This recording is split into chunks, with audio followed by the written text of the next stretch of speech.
محترم سامعین و ناظرین، آج ایک بہت ہی بہترین حدیث لے کر آپ کی خدمت میں حاضر ہوا ہوں، جس میں اللہ رب العزت نے 5 چیزوں کا حکم دیا ہے، اور ان 5 باتوں کی اہمیت کا اندازہ آپ اس بات سے لگا سکتے ہیں کہ اللہ رب العالمین نے حضرت یحییٰ علیہ السلام پر وحی اتاری تو اس میں فرمایا، اے یحییٰ، میں تمہیں یہ 5 باتیں دے رہا ہوں، تم خود بھی اس پر عمل کرو اور بنی اسرائیل کو بتاؤ تاکہ وہ بھی اس پر عمل کریں۔ کچھ مدت گزری تو حضرت عیسیٰ علیہ السلام نے یاد دلایا، اے یحییٰ، کیا اللہ نے تم کو یہ حکم نہیں دیا تھا کہ ان 5 باتوں پہ خود بھی عمل کریں اور بنی اسرائیل کو بھی بتائیں؟ آپ نے ابھی تک بنی اسرائیل کو نہیں بتائی یہ 5 باتیں؟ اگر آپ کی اجازت ہو تو میں بتا دوں۔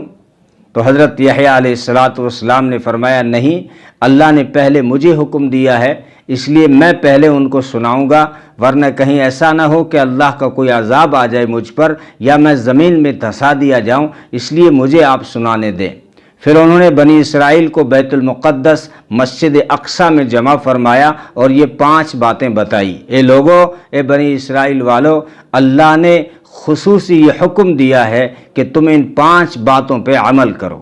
ان میں سے پہلی بات یہ ہے کہ شرک مت کرنا، اللہ کے ساتھ کسی کو شریک مت ٹھہرانا، اور مثال دے کر سمجھایا جیسے کوئی غلام ہو، وہ اپنے مالک کی خدمت کرتا ہو اور مالک خوش ہو کر اس کو کھانا بھی دیتا ہو، کپڑے بھی دیتا ہو، اس کی ساری ضرورتیں پوری کرتا ہو، اس کے باوجود وہ نوکر، وہ خادم، وہ غلام جا کے کسی اور دروازے سے مانگے، یا مالک کی دی ہوئی نعمتیں جو مالک نے دی ہیں اس کی نسبتیں کسی اور کی طرف جوڑ لے کہ یہ کپڑے مجھے فلاں نے دلائے ہیں، یہ کھانا مجھے فلاں دیتا ہے، مالک کے علاوہ کسی اور کا نام چسپاں کرے تو اس مالک کو کتنا غصہ آئے گا۔ ایسے ہی اللہ رب العزت انسان کو سب کچھ دیتا ہے، اس کی ساری ضرورتیں پوری کرتا ہے، اس کے باوجود اگر انسان جا کے دوسرے دروازے پہ کھڑا ہو جائے اور دوسرے دروازوں سے جا کے مانگنے لگے، یا اللہ کی دی ہوئی چیزوں اور اللہ کی دی ہوئی نعمتوں کی نسبت دوسروں کی طرف کر دے، تو پھر اللہ کو بھی بڑا غصہ آتا ہے۔ اس لیے فرمایا تم شرک مت کرنا، شرک سے بچنا۔ اللہ سارے گناہ معاف کر سکتے ہیں لیکن شرک کو معاف نہیں کریں گے۔ اور دوسری چیز فرمایا نماز مت چھوڑنا۔ بندہ جب نماز میں ہوتا ہے تو اللہ اپنی توجہ اس نمازی کی طرف رکھتے ہیں۔ جب تک نمازی نماز میں اپنا دھیان رکھتا ہے تو اللہ اپنی توجہ اس نمازی کی طرف رکھتے ہیں، لیکن جب نمازی اپنی نماز سے دھیان ہٹا لیتا ہے تو پھر اللہ رب العزت بھی اپنی توجہ ہٹا لیتے ہیں۔ اور تیسری چیز فرمائی کہ روزہ مت چھوڑنا۔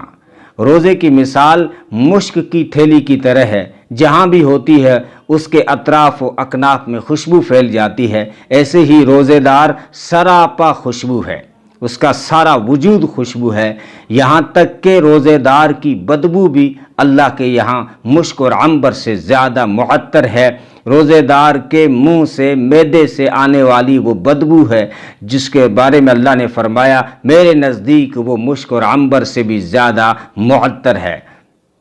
اللہ کو زیادہ پسند ہے۔ اور چوتھی چیز فرمائی صدقہ دیتے رہنا، اور مثال دے کر سمجھایا کہ صدقہ مصیبتوں کو، پریشانیوں کو، بندشوں کو یوں توڑ دیتا ہے جیسے کسی کو کسی دشمن نے جکڑ کے باندھ دیا ہو اور اس کے دونوں ہاتھ گردن کے پیچھے باندھ دیے ہوں اور کوئی دوسرا چھڑانے والا بھی نہ ہو، تو پھر ایک ہی راستہ ہے کہ جس نے یہ ہاتھ باندھے ہیں اس سے بات کرو، اس سے کہو کہ جتنے چاہے اتنے پیسے لے لو، جزیہ لے لو، فدیہ لے لو، خراج لے لو، تو پھر وہ دشمن اس بات پہ راضی ہو جاتا ہے، وہ پیسے لے لیتا ہے اور ہاتھ کھول دیتا ہے۔ ایسے ہی انسان جب مصیبتوں میں گھرا ہوتا ہے اور پریشانیوں میں الجھا ہوتا ہے اور چاروں طرف سے بندشیں ہوتی ہیں، کوئی راستہ نہیں ہوتا، کوئی تعویذ کام نہیں کر رہا، کوئی وظیفہ کام نہیں کر رہا، اس وقت اگر انسان صدقہ دے تو اللہ رب العزت اس صدقے کے بدلے میں ساری بندشیں کھول دیتے ہیں۔ اور 5ویں چیز فرمائی کہ اللہ کا ذکر مت چھوڑنا، اللہ کو یاد کرتے رہنا۔ اس کی مثال ایسے ہے جیسے کسی کے پیچھے کوئی دشمن بھاگے اور سامنے قلعہ ہو تو وہ جا کے قلعے کے اندر داخل ہو جاتا ہے اور دروازہ بند کر دیتا ہے اور دشمن سے محفوظ ہو جاتا ہے، ایسے ہی انسان کے پیچھے یہ شیطان جو ازلی دشمن ہے ہر وقت انسان کا پیچھا کرتا رہتا ہے اور بہکارتا رہتا ہے، لیکن جب انسان اللہ کو یاد کرتا ہے، اللہ کا ذکر کرتا ہے، تو وہ بندہ اللہ کی پناہ میں آ جاتا ہے، محفوظ قلعے میں آ جاتا ہے اور شیطان کی دشمنی سے بچ جاتا ہے۔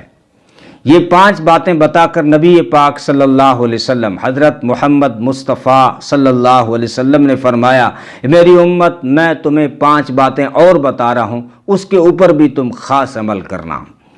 ایک تو یہ ہے کہ کبھی مسلمانوں کی جماعت کو مت چھوڑنا، مسلمانوں کی جماعت کو لازم پکڑنا۔ اب اس وقت بڑی جماعت صحابہ کی جماعت تھی،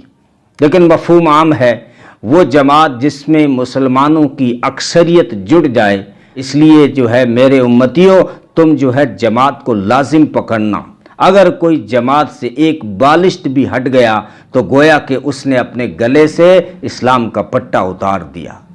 اور دوسری چیز فرمائی کہ اللہ اور اس کے رسول اور مسلمانوں کے حاکم کی اطاعت کرنا، اور تیسری چیز بتائی کہ موقع بہ موقع ہجرت کرتے رہنا، اور چوتھی چیز بتائی کہ جو ہے جہاد کرتے رہنا، اور 5ویں چیز بتائی کہ جو ہے کبھی جاہلیت کا نعرہ مت دینا، کبھی تعصب کا نعرہ مت دینا، جو جاہلیت کا نعرہ ہے، جس نے تعصب کا اور زمانے جاہلیت کا نعرہ دیا تو وہ جہنم کا کوڑا کرکٹ ہے، وہ جہنم کا کچرا ہے۔ صحابہ نے عرض کیا، اللہ کے رسول چاہے وہ نماز پڑھتا ہو، چاہے وہ روزہ رکھتا ہو، پھر بھی وہ جہنم کا کچرا ہے؟ نبی نے فرمایا ہاں، چاہے وہ نماز پڑھتا ہو، چاہے روزہ رکھتا ہو، چاہے اپنے آپ کو مسلمان کہتا ہو، لیکن اگر وہ تعصب کا نعرہ دیتا ہے، زمانے جاہلیت کا نعرہ دیتا ہے، تو پھر وہ جہنم کا کوڑا کرکٹ